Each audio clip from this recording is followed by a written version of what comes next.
Hey, you. Thanks for tapping into the Untapped Keg podcast where we explore different perspectives of sobriety, mental health, so that you can take something, implement it into your own life. Where we believe there's only one right way to sobriety, that's the way that works for you. I'm RJ Zimmerman, and I'm excited to be here today with therapist and owner of Justine Clark Therapy, Justine Clark. How are you doing today, Justine? I'm amazing, and it's so good to be here. I'm excited to have our conversation today. And for those who don't know you, could you give us a little bit of an introduction to yourself? Absolutely. Well, I'm a mind, body, and soul therapist. I started off as a cranial sacral therapist, which is all about sort of nourishing and getting in touch with the nervous system. And then I picked up some facial reflexology, which is what's much more about sort of specific Chinese medicine and rebalancing meridians and things like that. And then I realized that, I needed to start looking at myself as well. It was no good being a therapist who was hungover on a Monday morning or, hungover on a Wednesday morning. And I just felt that there was a real disconnect in my life. So I then went and trained with This Naked Mind. So I'm now a freedom from like to say alcohol, but really it's anything that's holding you back. Freedom from negative belief. Ooh, Um, I like that one. so basically, I'm a holistic therapist, helping you bring out your best self. Um, and by doing that, understanding actually what it is to be best self for you. Like you're saying, it's an individual journey, and it's different for each of us. It absolutely is. And that's what I like to let people know is that my journey is definitely going to look different from your journey. And so there's things from mine that you might be able to take and use, but not everything is going to work because we're different people, different contexts, different everything. So take something and see if it works. And if it works, great. If it doesn't, that's okay. There's a different way. And that's something that's really important. When you're looking to begin your journey, no matter what it is. And I love how you said the negative beliefs because so much of what I've learned on this is the parallels in the path of mental health, addiction, sobriety, escapisms, coping mechanisms that are becoming a detriment to your life, however you want to say it. All of this is useful across everything. And so that's why I'm excited to have our conversation today to really talk about the holistic approaches that we can take, whether it be therapy, coaching, or just going through life in general. 100%, 100%. Just even today alone, I'm just so full of the deepest of gratitudes. I went to my first Christmas party today. It was a boozy lunch, um, and I turned up feeling sparkly, and I left feeling even more sparkly. I'm so happy because I can just feel liberated going for ginger beer and lemonade and leaving, having had a lovely meal, really lovely connections with friends, and zoom back to my clinic, talk to you, talk to clients, and go back on my journey for the weekend rather than, and this is me being hand on heart, completely honest. You come home from a boozy lunch at this time of the day, it's what, 3:30, kids are about to come home. I can just about wait for the kids to get home. Then I'm like, the alcohol levels are falling in my body.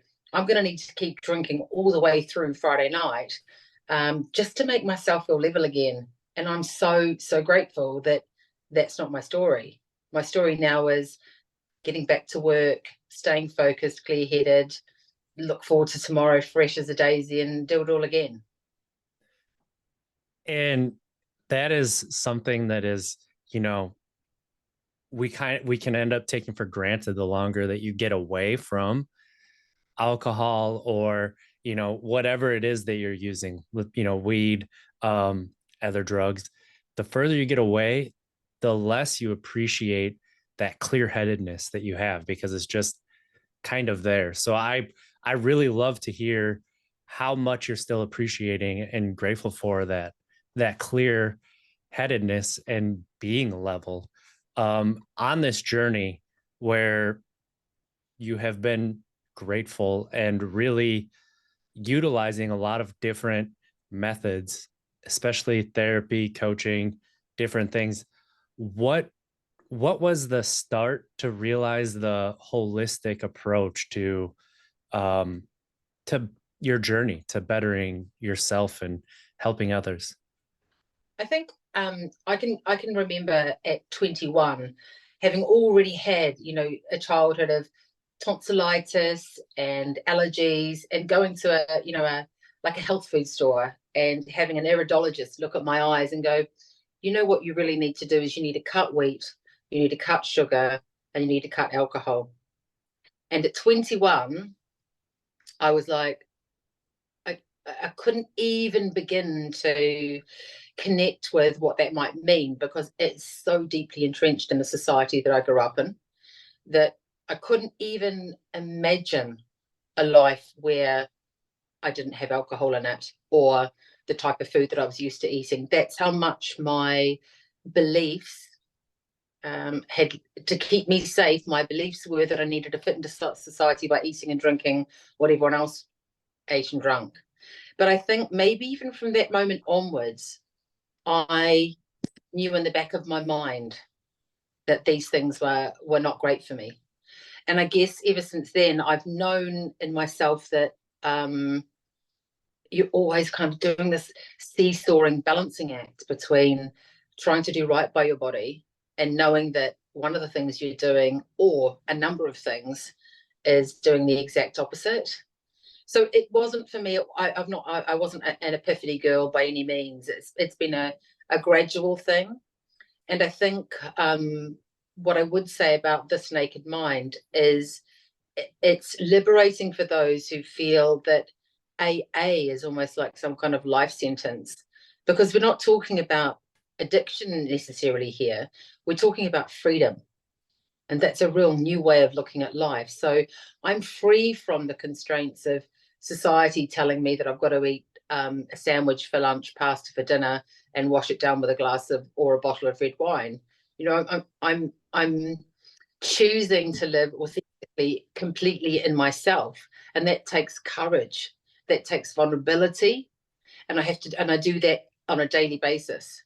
But turning up for myself means I'm tuning up for everybody I come in contact with.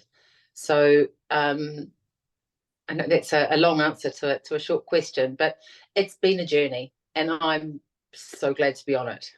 Yeah. And it's something that I'm glad that you provided that context and that background because it really is something that, when I was 19, 20, I had an understanding, honestly, even before that, like 17, 18, before I really started drinking, I knew that I was going to have some struggles when it came to alcohol. And it's still, even though I wanted to be careful, it still ended up taking a hold of me.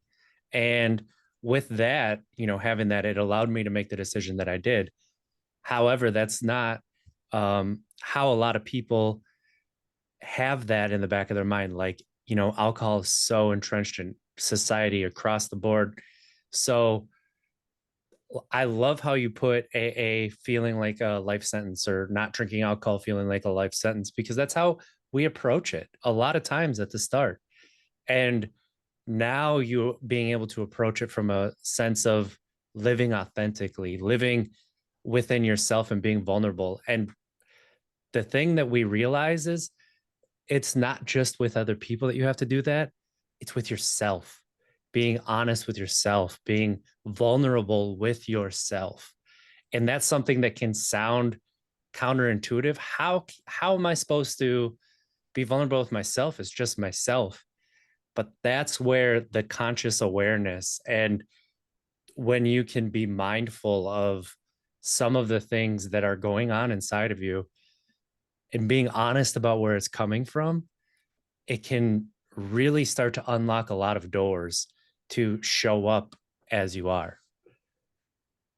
100%. And I think when we first met, one of the things that I really resonated with me is your understanding of that kind of self-awareness piece. It's more than mental health. It's actually about self-responsibility. And it's not that bad things haven't happened to us or that bad things don't happen to people. They do, and they do. They happen again and again. But it's about going, I'm here to hold myself dear, and I'm here to do whatever it takes to make myself feel better. And that means doubling down on self-care when times gets tough. So, um, as we come up to Christmas time and things are getting busier or a more stressful time, the days draw in, it's a signal to me to go, right, I'm going to meditate in the morning, and I'm going to meditate again in the afternoon, and I'm going to take a hot bath as well. And I don't feel guilty for 1 second about doing those things, because I know that the gifts I can bring to myself double up with what Mm, I'm giving people because of that. Um, I'm also, I didn't mention my kinesiology, which is the fourth string to my growing bow. Um, and in the kinesiology, we talk about emotional healing. So, in order to facilitate any kind of um, healing from disease, or whether that be physical or mental, we need to understand which emotions need healing in ourselves, and then we can approach how to heal them. And there are, like, I'm sure you know about the core wounds. There are 5 core wounds that and one or other will resonate with you or I. And it's about, not about digging those out and throwing them out the window, but it's about holding them dear, holding them tenderly. I'm not enough. Okay, well, you're enough to me. How do I make you feel that today? Oh, I don't know. Well, let's sit with that for a bit. Let's get comfortable with feeling uncomfortable. I understand what it's like to not feel good today. It's okay to not feel good today. Starting to have a dialogue with things not being 100% great all the time. Starting to let yourself feel all the colors. yes.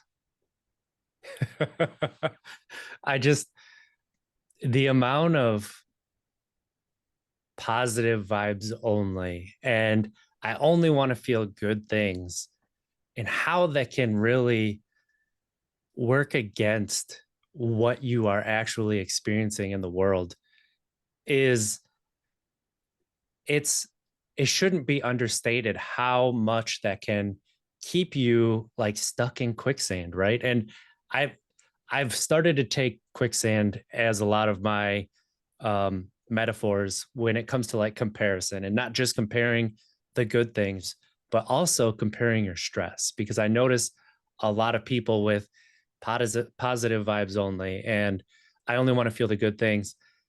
You compare your stress to other people. I don't have it as bad as someone who has gone through blank.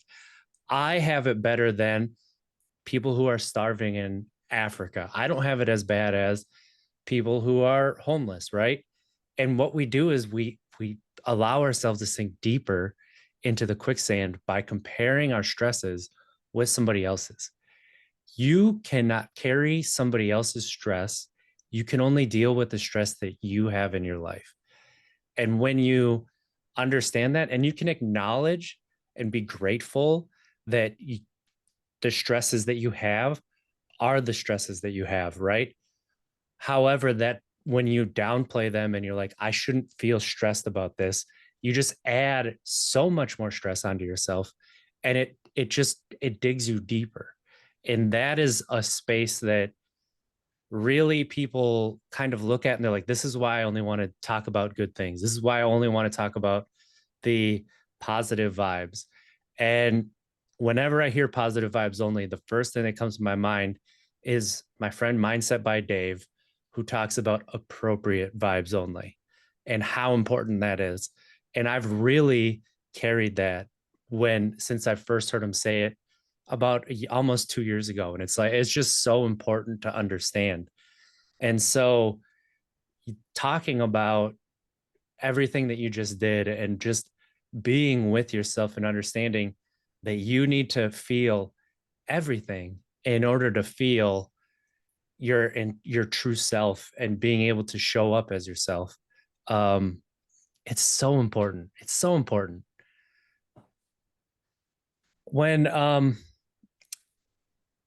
when you have a client that is kind of in that positive vibes only or comparing their stresses to somebody else's, what are some things that are tips or tools that you kind of give them to help them begin to see that that is actually working against them and not working for them? Well, first of all, I'll just briefly mention the cranial sacral therapy because most people are unfamiliar with it because it's quite a complicated name. Um, we work with a nervous system that is the cranium, the head, and the sacrum, the tailbone. So between, if you think about an embryo or a baby as it's growing in the womb, or fetus as it's growing in the womb, it's this tiny little brain and then a spine. That's our primal self. That's our nervous system where it starts. So often when we're under stress and comparing ourselves, we start getting more tight and uptight and more, it becomes a bodily thing, this comparison. So when I'm working with a new client, I'll always start with cranial sacral therapy, which is like a bath or a balm for the nervous system.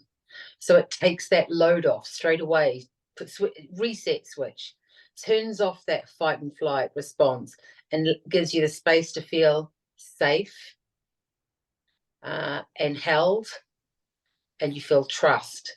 And I think that's where those comparisons, we stop needing them because we're starting to go, ah, I feel safe just to be me right now. So basically, I'm talking about taking away some of the BS that surrounds us, allowing your nervous system to drop into a state where it allows itself to be held. We don't allow ourselves to be held. We can be in really long-term relationships and and not be moved, not be touched in a way that makes us feel held or supported. So really what I'm saying is the first thing I do is help people see that they need to find some support for themselves. And that could be different for you than it is for me. But when I'm working with a client, it'll start with the cranial. And then we open a discussion. And like with the coaching work, it's just about listening, deeply listening and connecting with another human and hear their story. From hearing their story and truly listening, then the rest sort of beautifully unfolds. I don't know. Is that what your experience as well? Yes. Yeah. When you listen, and sometimes people will think that they're done, and you just sit there and you wait because their point hasn't quite been made, and you can tell, and they go deeper, and Yeah. then they keep going deeper, and you still just listen, and they can open up for themselves what the core, I would say challenge or struggle that they're experiencing is, rather than just what's on the surface. And it's one of those things where they're used to stopping at that first one and somebody jumping in. But when you are able to just listen, just how much they open up, and then they appreciate that somebody listened to them, and you can start to see that they are working through the understanding that, oh, this is what I have been looking for. It hasn't necessarily been answers. It hasn't necessarily been, the behavior changes or things like that. It's actually being heard and seen. And that allows them to then open up to feedback and questions, to walk themselves to the answers that they already know a lot of the time. Yeah, that's so true. That's so true.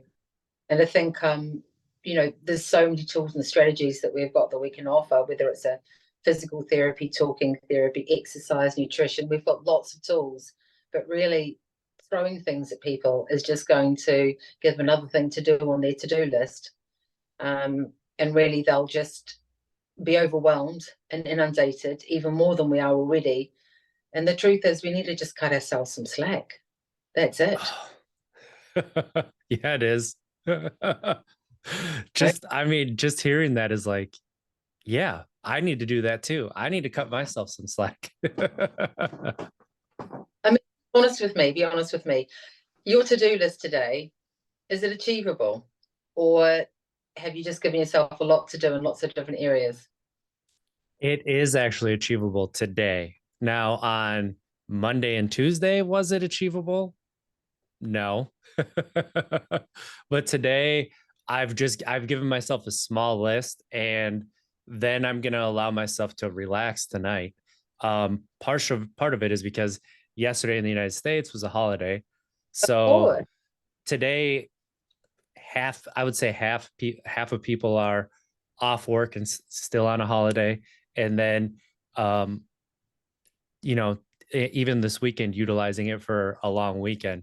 So I just gave myself 3 tasks that I already accomplished this morning, and then being here with you. And then after this, I'm gonna go and hang out with some friends and just allow myself to just be and not worry about what's gonna happen on Monday.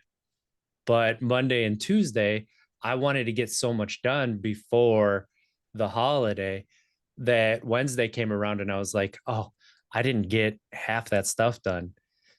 And when I took a step back and I realized, do I have to? If I get this done, is it going to move my business forward? Is it going to help my life in a way that completely transforms it? And the answer is no. So if I don't have to get that done right now, can I allow myself to rest a little bit and cut myself some of that slack? And I was able to, but I was very stressed at the start of that day. That it was when I realized just how stressed I was that I was able to take a step back and be like, okay, where is this coming from? And am I doing it to myself? and how does it feel in my body? Oh, it when you feel your shoulders and your back and your neck like release that tension. I mean, Wednesday and last night was the best sleep I've gotten in about a month.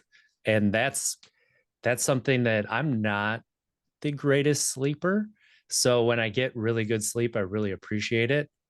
And part of it is sometimes, and this sounds really woo-woo. This sounds um it sounds like something that may not, it's silly. It sounds almost like you do as a kid or something Oh, like it that. sounds But I asked my body, I just said, okay, let's get some good rest tonight. So I wake up feeling energized. And when I do that, when I remember to do that, it's amazing at how good of a sleep I actually get on those nights because I just ask myself for it. And I respond because that's something that I would like.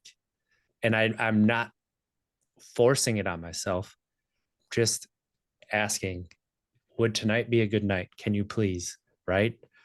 And setting those intentions without the pressure to follow through, it really can, you know, I guess set the path forward for you to actually come through with it.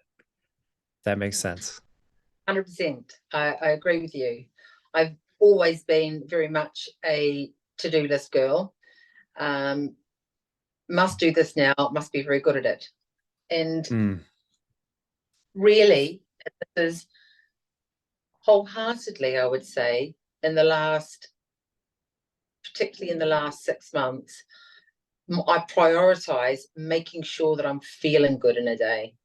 That not only am I, yeah, first of all, am I above 50, am I below 50%? Because if I'm below 50%, I really am going to concentrate on myself. But before I get to below 50%, I make sure that, um, yeah, I'm really looking after myself and really simple things. And I know we bang on about it, but nothing in the human body works without water. We must be hydrated. Literally, the chemical reactions that need to take place in our body cannot happen if we don't have water. And for most of us, that is looking like 3 liters a day. That's a lot of water. Yeah.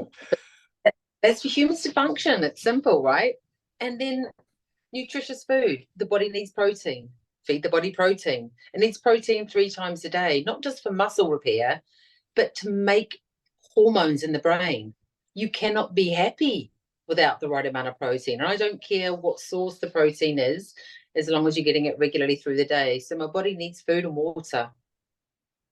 And Hmm. sleep, I do, but that's not, say have 8 hours sleep is a bit of a challenge for some people because for whatever reason they find it difficult to sleep. But we can all rest. We can all take rest. Take time to go, do you know what? Don't worry if you don't fall asleep straight away, but just rest here and see what happens. No drama, no stress. So, It, my goals are much more simple now. My goal is to look after myself and therefore those around me. and that is such a great starting place too for the, holistic approach to your mental wellness, right? Because you're not just talking about mental health, but your mental wellness, and then your physical well-being, and then you throw in the you, right? The soul, the however you would like to, talk about or approach, whether that be religion, spirituality, philosophies. There's so many different approaches and what works for you.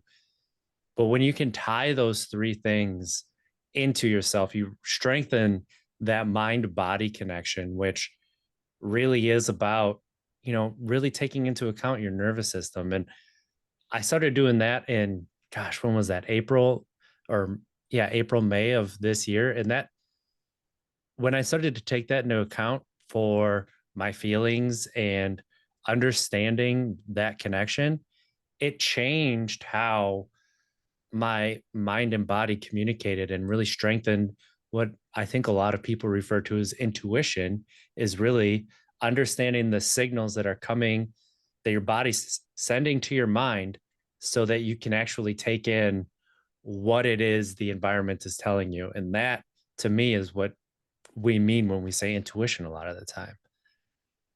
Agreed. And further to that, a lot of the reasons why we end up drinking or overeating or using substances is that we haven't allowed ourselves, or we can't hear anymore what our intuition is saying. So we get to the point where we're overtired, overstressed, overwhelmed, thirsty, hungry, and we're shooting for some kind of quick fix, which is going to be caffeine, sugar, alcohol, other drugs, because we're desperate. We're desperate to feel better, and our brain is telling us to feel better now so that we can carry on, working harder. And I think actually I'm 10 times more productive than I've ever been by living this way, because I have time to, it's lunchtime. Okay, I'll just, I'm going to take some time, and it may end up only being 20 minutes I eat for lunch, but it's the approach to which I take the time. And then I'm Mm. back to it. It's almost like I'm on a little hovercraft these days, a permanent hovercraft of intuition that just, it lightens the load. That's it. It lightens the load.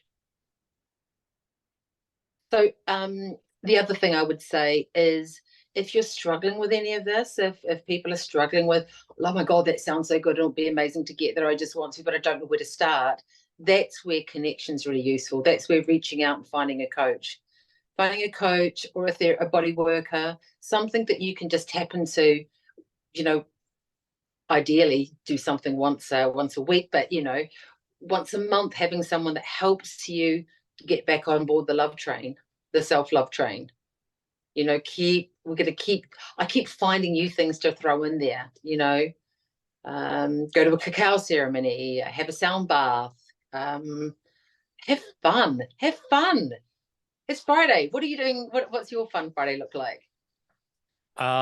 So I am going for a walk on a new trail, nature trail, and then there's a pop-up sober bar in the area. So I'm gonna go hang out there with some friends. And after that, I'm gonna go with a friend to play some skee ball because every once in a while we just like to go play skee ball and see who emerges victorious this time, which usually it's me, I'm not gonna lie.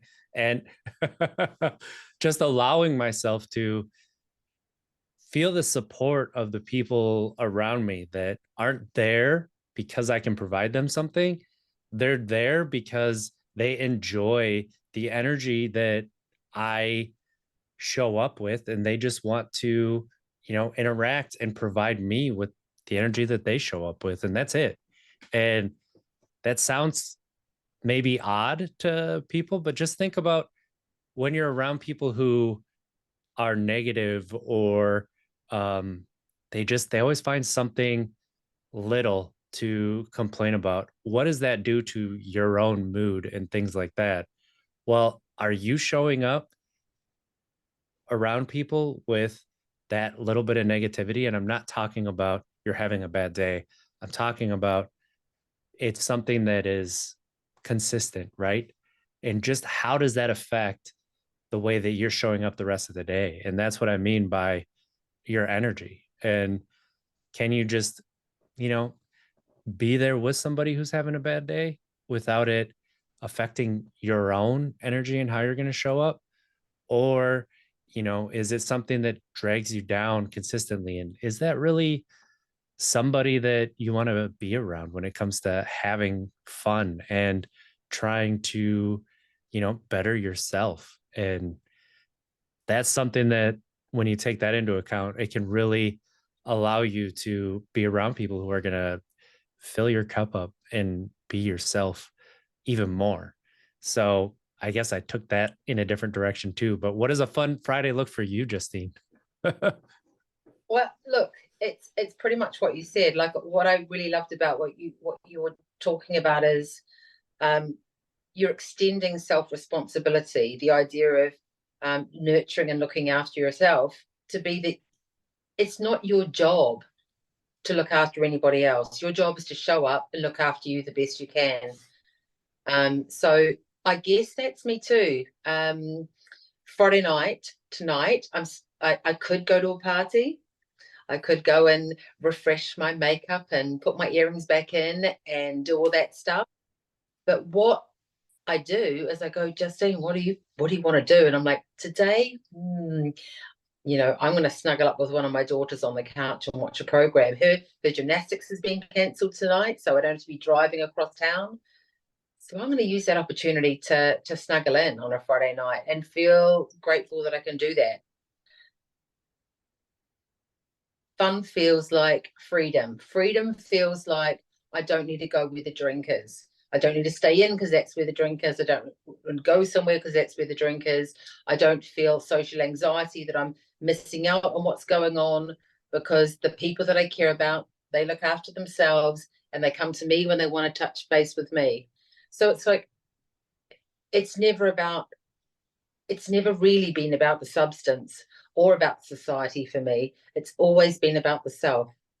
As soon as I can start nurturing and looking after myself, I can have a good time just sitting here and talking to you all night. That Yeah. sounds like fun. Connection. And yeah, Hmm. connection. That's a, and that is such an incredible word that has so many different meanings. But when you realize that connection is what you're looking for, um, it can allow you to explore what that means and try it on different ways.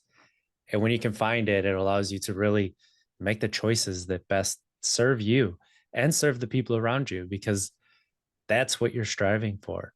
So, Justine, as we're coming to the end of this, is there something that we haven't touched on that you would like to, let the listeners know?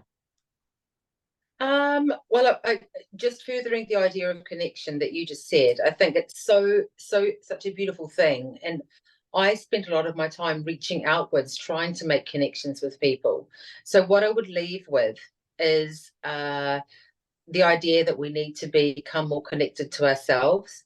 If you find that difficult, reach out and find a wonderful therapist like you or I. I'm sure that my Instagram handle's up there. Feel free to reach out and talk to me. I'm always happy for a chat.